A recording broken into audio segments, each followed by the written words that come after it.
So His Three Daughters is a smaller feature from director Azazel Jacobs over on Netflix. He also wrote the picture. It almost feels like a play at the open, but let me tell you what it's about. It is the story of Katie, Rachel, and Christina, three grown adult women who've all arrived at their father Vincent's New York apartment while he is dying. He's in hospice care. It is his last few days. He's not in the hospital. It's wrapping up. There's a couple of people that take care of him named Angel and Marabella. And the three of them basically have to wait. They just have to kind of wait for it to happen. He's got to do not resuscitate, and he's not eating or drinking anymore. And while the three of them are at this apartment over the next few days, they're going to talk and get together and talk about, what they love about him and what they hate about him and the things they love about each other and the things that don't work, and have just kind of family drama, a little bit of healing, a little bit of pain, kind of what you'd expect in like a 90-minute small feature like this. And I think what's really special about His Three Daughters is our leads. Carrie Coon plays Katie, Natasha Lyonne plays Rachel, and Elizabeth Olsen plays Christina. They're tremendous. The three of them are putting in the work. Katie is older and she is so wound so tight, dude. Oh my God. She overthinks everything, and she's got three teens at home and none of them listen to her, and her husband's not helping. And boy, if dad could just kind of get around to dying sooner rather than later, that'd be great. And meanwhile, Natasha Lyonne is Rachel, who is also older, comes from Vincent's previous marriage, I think. So she's not technically his kid or something like that. And she is a stoner. She does not want to deal with her problems. She actually lives at the apartment. She stays at home. She's smoking every day. And she overall does not seem to be really very helpful, and really even does not want to go in and see her father in his last moments, which is strange because he lives there. There's something to that. And of course, in between the two of them, there's Elizabeth Olsen as Christina, new mom, one kid, all she thinks about, talks about her daughter all the time, can't wait to get back and take care of her, realizes that her two older sisters have some real struggle between the two of them. Between the three of them, they're going to have to figure out some kind of solution because dad doesn't have much time left. It's His Three Daughters over on Netflix. I think I've maybe talked too much around the premise, but let's get into it. Andy, what'd you think? And I was really impressed by this. And I think I only found out about this last week. I didn't even see a trailer. I just saw that it was coming out on Netflix. And I saw the cast, and that was what drew me in. Carrie Coon, Natasha Lyonne, and Elizabeth Olsen. And they have such an interesting dynamic because they're sisters, but they're somewhat estranged. Natasha Lyonne is significantly younger, and they talk about, well, when the other two were off at college, she was still living at home, so she grew up kind of without these two older siblings. And Carrie Coon is this very suburban mom, annoyed by everything. She's annoyed that Natasha's character smokes all day. She smokes in the house. She appears to not really be helping out, and she's incredibly passive aggressive. She just doesn't Natasha's character doesn't really want to eat with them. She was like, I'll just eat in my room. And she's like, well, there's more food here. There's more food here if you want any. She's so passive aggressive. And then meanwhile, Elizabeth Olsen, her character is like a space cadet. She's so out of it. And what you realize is she's not. She's very avoidant. She's trying to avoid conflict. She knows that there's dissatisfaction between everyone. She's trying to not let it boil over. Anytime either of them says, particularly Carrie Coon's character says anything to trying to this is a problem, that Elizabeth Olsen she just changes the subject. She goes off. She's like, I'm going to go do yoga. She's the one trying to keep the peace. So there's a lot of tension here that inevitably boils over, and it's going to. And when it does, it's fantastic. But it's ultimately about these three women who are somewhat estranged coming together and being brought closer together and developing relationships they didn't have through the passing of their father. It's a very mature feature, and it's mature for a couple of reasons. A, because how it's produced, and B, because of its themes. First, on how it's produced. The film is almost entirely within an apartment. Like I said at the top, it could almost be based on a play. It could be adapted into one with ease. It is a very small cast. It is a very small setting. It doesn't move around a lot. And additionally, one of the things that's particularly interesting is you don't get a good look at Vincent for most of the runtime. I kept thinking watching it, when are we actually going to see Dad in his hospice bed? And you don't really get a look at it. And it's for a couple reasons. Natasha Lyonne's character, Rachel, can't really bring herself to see him. And additionally, the sisters cannot bring themselves to face their conflicts, to see how they're different and see how they could maybe grow through each other and with each other through this moment. And just like they avoid the conflict, we do not get to see kind of the thing they're directly conflicting, the thing they're dealing with, which is their father dying. Additionally, the reason it's, I think, thematically mature is because the three of them are so tangibly real. Like anybody with siblings, I think, can relate to this feeling that you grew up in a house, in a setting with this other person and fundamentally all started from the same place. But as you moved out and you moved away, you became different people and you found different values and you start to have different goals than you used to have. And before you know it, you're strangers again. And it's really interesting to have Natasha Lyonne's character, who has never left, has been there the whole time, has been taking care of Dad the whole time, right? In a way that the sisters don't understand. And additionally, the sisters see her as, boy, she's just a bum. She's just living here and has never figured it out. But really, she's had an entirely own set of struggles. Like you all experience the same time in different ways. And it's kind of special that the three of them can get together in a warm, kind of cozy setting and talk about it. And I love the way the movie shoots around Dad, because the whole apartment is his. It's got these long lingering shots out the window where he used to look, on his recliner that he sits in, the cramped kitchen he's lived in for 20 years. Like it's like their father is a character, but you just don't actually get to see him. So you end up getting a kind of pleasant run through from Act 2 to Act 3, where things really get moving and the sisters finally start talking and start to break through a little bit. And in that way, I think I will say, I do think I like the first half of the movie a little bit more than the second, because it takes some creative liberties at the end. It's tough. How do you talk about death? How do you work that into a film, especially with something as sincere as this? I think Azazel Jacobs does a really good job. But it did unhinge me a little, because I was so grounded in the first half of the movie that I didn't expect where it headed. But I do think people have a good time with it.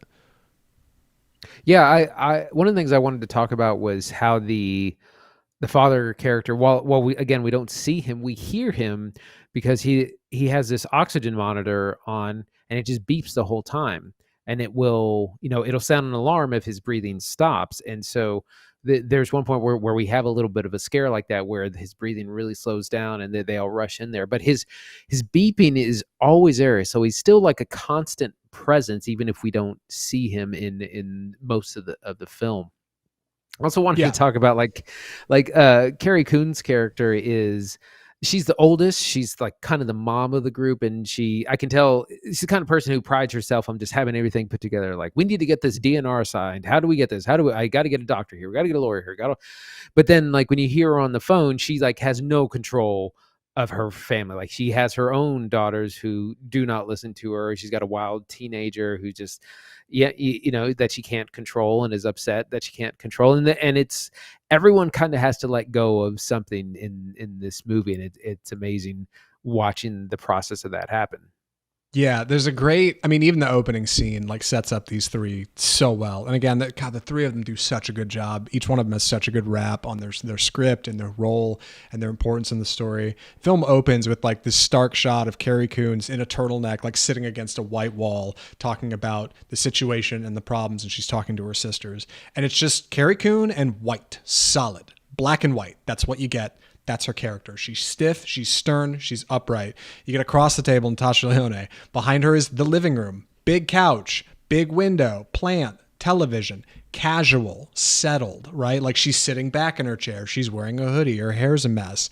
Like that's Natasha Lyonne's character. She is casual. She's chill. She's down to earth. And then in comes Elizabeth Olsen on the other side of the table, in from the entrance. Just arrived. Just got here. Hair's a little messy. She was just checking on Dad. She's thinking about her daughter. She's a mile away. Like just the opening scene like sets up these three characters in a way that is like so satisfying. It works visually, it works thematically. The three of them carry it through the whole rest of the movie. Like really impressed at how solid the three of these three women do, like performing these roles. It's got to be, direction, like Azazel Jacobs, man. I don't know. I'm not familiar with any of their work. I know they've done some TV stuff. I know they've done a couple small films, but this is the first thing I've kind of seen from them. Like really fascinating, really, really great work. Yeah, if I have any criticism, it's that it's not very cinematic. Like I said, it feels like a play. I assumed this was based on a play, and it's not. This is an original work for this movie version. But again, it all takes place in this apartment. There's a few scenes outside with Natasha Lyonne smoking it on the bench, and she has some conversations with one of her sisters and the security guard that keeps walking by, telling her not to smoke. There's a lot of funny moments in this, so the Yeah. writing is top notch. It's incredible. There's some Oscar talk about this through these performances, but the direction is kind of bland. It's very stale. It's not very cinematic. So there's room for growth for sure. Yeah, definitely. Overall, I feel like I'm starting to talk in circles about it, so I should get to recommendations. Any other thoughts for recommendations, Andy? I'm ready. Andy, would you recommend His Three Daughters? Yeah, absolutely. I really enjoyed this. It's a quick watch. It's only 100 minutes, and it's very powerful. It's a moving story with three incredible performances from Carrie Coon, Natasha Lyonne, and Elizabeth Olsen as these three sisters fighting it who haven't talked in a long time. And there's a lot of there's old grudges, new grudges, but they eventually have to work together to kind of get through what is happening around them. So highly recommend. And this is on Netflix. Yeah, Netflix joint that I think is maybe worth the time. If you're looking for something quiet and something small, and it's a little heavy because it's obviously talking about death and family, but kind of cozy in that fashion, like give it a go. I do think it has a really strong start. I really do like the first act of it, gets going real good.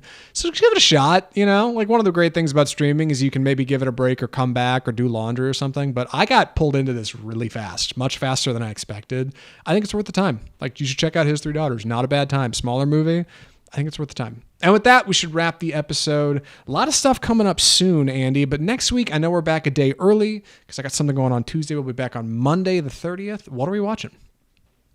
It's finally time for, I almost said Brian De Palma, Francis Ford Coppola's Megalopolis, the huge epic undertaking starring Adam Driver. The plot that I'm not real sure about. He's an architect or something. This is out now. We're going to be catching it this weekend. We're going to be reporting back. This is the movie he self-financed for $120 million. That's been plagued with trouble, people quitting, scandal. So we're going to see what that's all about. We're also going to be taking a look at Oddity, which came out in the summer and is now going to be available on Shudder, which is another horror movie. I don't really know too much about it, but I've heard a lot of good things. Heard it's creepy. And some other releases that are just happening this week in case you're curious. The Wild Robot, which is a new animated feature that I've heard really great things about out of the film festival circuits. Lee, which is the Lee Miller biopic starring, oh gosh, I'm blanking. Catherine. She was in Titanic. Kate Winslet. That's right. Kate Winslet as Lee Miller. Wolves. This is going to be on Apple TV, which is the heist something or other film with Brad Pitt and George Clooney. That's on Apple TV if you have that. And Will and Harper, which is on Netflix this Friday. And that's the documentary of Will Ferrell and his friend Harper, who transitioned very late in life, like in their 50s or 60s. That's been getting a lot of buzz out. It's also on Netflix. But for next week, Megalopolis and Oddity. Very excited about Megalopolis. I know just last night they did the big IMAX screenings of it, the one night only. We tried, man. I really tried to get tickets to it. It was a whole thing. We talked about it last week on the podcast. You can go back and listen, but I'm looking forward to watching it this weekend. Very stoked to see it. Hopefully won't hear any wild spoilers. So far, so good, though. And yeah, we'll check out Oddity, too. I know that one's a smaller one, but, stream and join. And I still got that Shudder sub, so, hey, I can use this and then maybe bail on that. We'll see. If you enjoyed the show today, best way to support us is to subscribe. You can like and comment, of course, wherever you're seeing the episode, and that's a big help, too. So if you can, please do. If you have the ability, though, if you can just pull one extra little something for us, hit that sub button. Right? You've been here once or twice. You've thought about it. Today could be the day you subscribe to Off Script Film Review. I know we'd appreciate it. You can subscribe on all of our audio locations, right? If you listen to the pod over there, we love our audio listeners, Google Play, Spotify, iHeartMedia, iTunes, of course.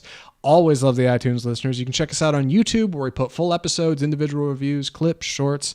Love the YouTube channel. We're on Facebook, Instagram, Twitter, TikTok, all the usual social media stuff. You can find us out there. Our website is offscriptfilmreview.com, and you can email us correspondence directly to let us know what you thought of the movies. Get involved with the show a little bit at mail@offscriptfilmreview.com. Boy, that's the whole episode. Comes and goes so fast. Go see The Substance. Go see The Substance, dude. Yes, Substance oh my gosh. rocks. From all of us at Offscript, the home of both cinema, I'm Zach Lewis. And I'm Dr. Draper. Thanks for watching.